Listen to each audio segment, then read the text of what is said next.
CISSP Objective 1.8 Contribute to and enforce personal security policies and procedures.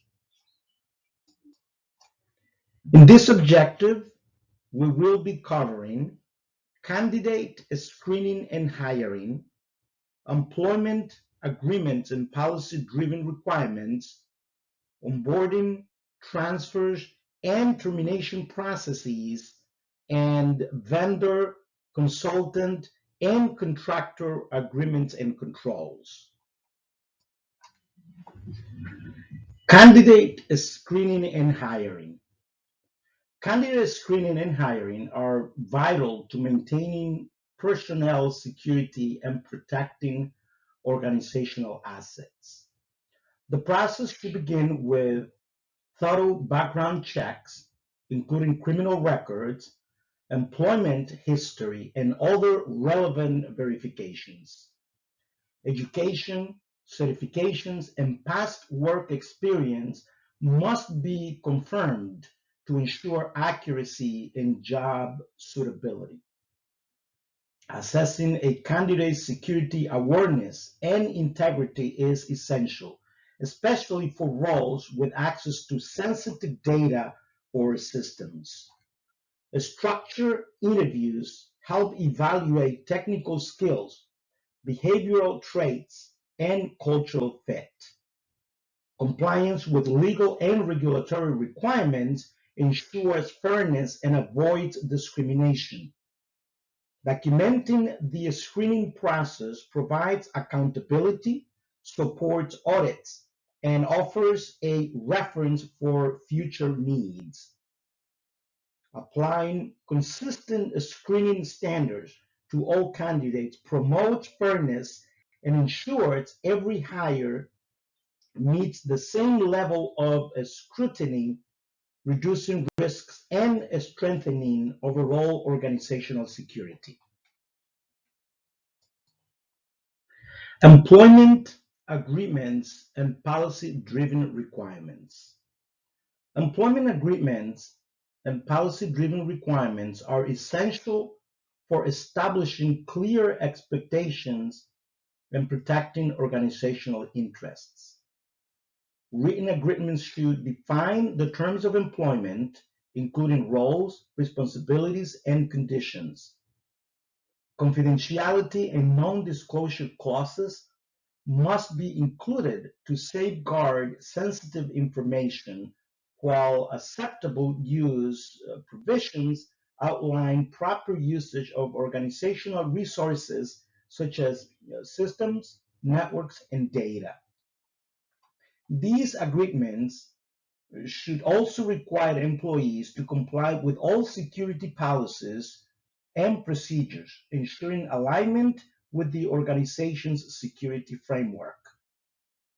Consequences for policy violations must be explicitly stated to promote accountability. Additionally, intellectual property ownership terms should clarify rights over work products created during employment. All agreements and policies must comply with applicable legal and regulatory requirements to ensure enforceability. And finally, employees should formally acknowledge that they have read, understood, and agreed to these policies, creating a documented record of consent and understanding, which supports both security enforcement and legal protection for the organization. Onboarding, transfers, and termination processes. Onboarding, transfer, and termination processes are critical to maintaining security and ensuring proper workforce management.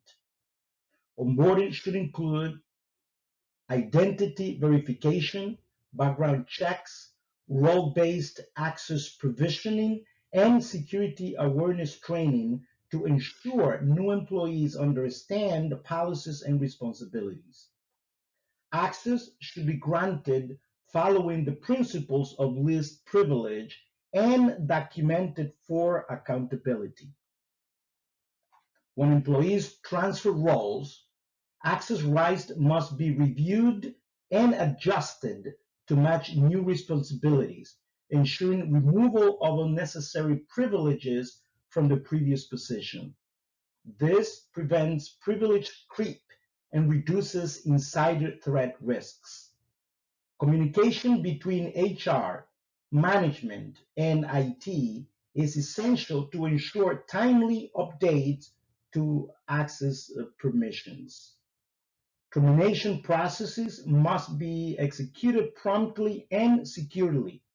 This includes revoking all physical and logical access, retrieving organizational property, and conducting exit interviews to reinforce confidentiality obligations. Accounts should be disabled immediately and activity logs reviewed if necessary. Properly managed lifecycle processes reduce security risks, maintain compliance, and protect organizational assets. Vendor, consultant, and contractor agreements and controls. Vendor, consultant, and contractor agreements and controls are essential for managing third-party risks and protecting organizational assets. Agreements should clearly define the scope of work, responsibilities, and performance expectations, ensuring they align with the organization's security requirements. Confidentiality and non-disclosure clauses must be included to safeguard sensitive information shared during the engagement. Access rights for vendors and contractors should follow the principle of least privilege, with permissions granted only as necessary for their tasks and revoked immediately upon contract completion. Ongoing monitoring and periodic reviews help verify compliance with contractual obligations and security policies. Contracts should specify consequences for policy violations and require adherence to relevant legal and regulatory standards. Organizations should also ensure that vendors and contractors undergo appropriate security awareness training when their work involves sensitive systems or data. Strong agreements coupled with effective controls reduce the risk of data breaches, unauthorized access, and other security incidents involving third parties. In summary, CISSP Objective 1.8 focuses on developing, implementing, and enforcing personnel security policies and procedures to protect organizational assets and reduce human-related risks. This includes establishing clear hiring practices, conducting background checks, and verifying qualifications before granting access.